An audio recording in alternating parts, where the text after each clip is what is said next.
તારીખ 15 માર્ચ 2005ના રોજ પારાયણનો પૂર્ણાહિતિ દિન હતો. ગુણસાગર સ્વામીએ જન્મ સુધાર્યો રે એ કીર્તનનું ગાન કર્યું. આશીર્વાદ આપતા સ્વામી શ્રી હરિપ્રકાશ સ્વામીની સેવાઓને અંજલિ આપીને ઝાલાવાડના ભક્ત સમુદાયને સત્સંગ સદાય તાજો રાખવાની દ્રઢતા કરાવી. અંતે પૂર્ણ યજમાનો ડોક્ટર કિશોરસિંહ દિલીપસિંહ જે પરમાર તથા ભગવતસિંહજી ગોઉભા તથા પરિવારે પૂર્ણાહુતિ પૂજન વિધિ કર્યો હતો. આજે સૌની ભક્તભીની વિદાય લઈને સ્વામીશ્રી સુરેન્દ્રનગર પધાર્યા હતા. દેવભૂષામાં સજ્જ બાળકોએ પુષ્પદલથી સ્વાગત કર્યું. 1 વર્ષ ને 10 મહિના પછી સ્વામીશ્રી અહીં પધારતા હતા, તેથી ભક્તોમાં અનેરો આનંદ છવાયો હતો. પ્રાસંગિક સત્કાર સભામાં નારાયણ મુનિ સ્વામીએ પ્રવચન લાભ આપ્યો. સ્વામીશ્રીને સત્કારવા માટે અહીં ભવ્યતાની જગ્યાએ ભક્તિનું આયોજન કર્યું હતું. 85 પુરુષો મહિલાઓએ નિર્જળ ઉપવાસના હાર ચરણોમાં અર્પણ કર્યો હતો. સ્વામીશ્રીએ સૌને આશીર્વાદ પાઠવ્યા. તારીખ 16 માર્ચ 2005ના રોજ શરૂ થતી બોર્ડની પરીક્ષાના પરીક્ષાર્થીઓને આશીર્વાદ આપીને સ્વામીશ્રીએ આત્મવિશ્વાસ જગાડ્યો.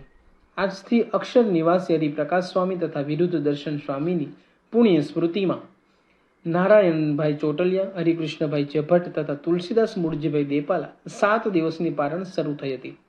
નિત્ય સવાર સાંજ બ્રહ્મદર્શન સ્વામી તથા વિવેક સાગર સ્વામીએ કથામૃતનો સુંદર લાભ આપ્યો. બાળકો યુવકોના વિવિધ નૃત્યો કાર્યક્રમો ઉપરાંત સૌને સ્વામીશ્રીના પ્રેરક આશીર્વાદનો સતત 7 દિવસ સુધી લાભ મળ્યો. નિત્ય સંધ્યા સત્સંગ સભામાં આ પ્રદેશના મહાનુભાવોએ પણ આવીને સ્વામીશ્રીના આશીર્વાદ પ્રાપ્ત કર્યા હતા. તારીખ 17 માર્ચ 2005ના રોજ સંધ્યા સત્સંગ સભામાં નગરપાલિકાના પ્રમુખ નિલેશભાઈ શેઠ, ચીફ ઓફિસર ઘોરાવાલા તથા કેટલાક સભ્યોએ સ્વામીશ્રીના આશીર્વાદ મેળવ્યા હતા.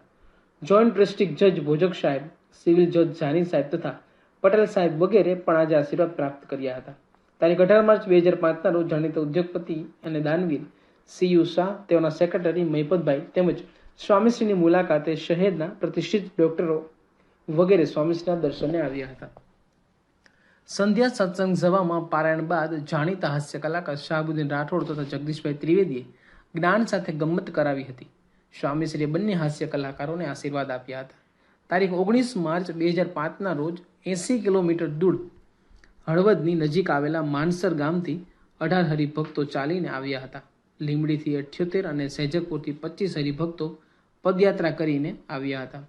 નડિયાદની DDIT કોલેજને રાજ્યની વિધાનસભાએ અલગ યુનિવર્સિટીનો દરજ્જો આપ્યો હતો.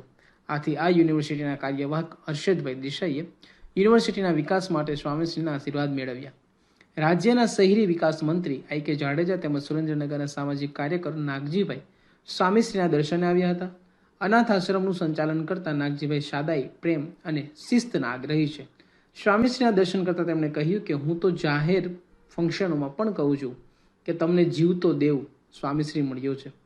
આ દેવને સૌ બાથમાં લઈ લો, નહીં તો પાછળથી પસ્તાવાનો વારો આવશે.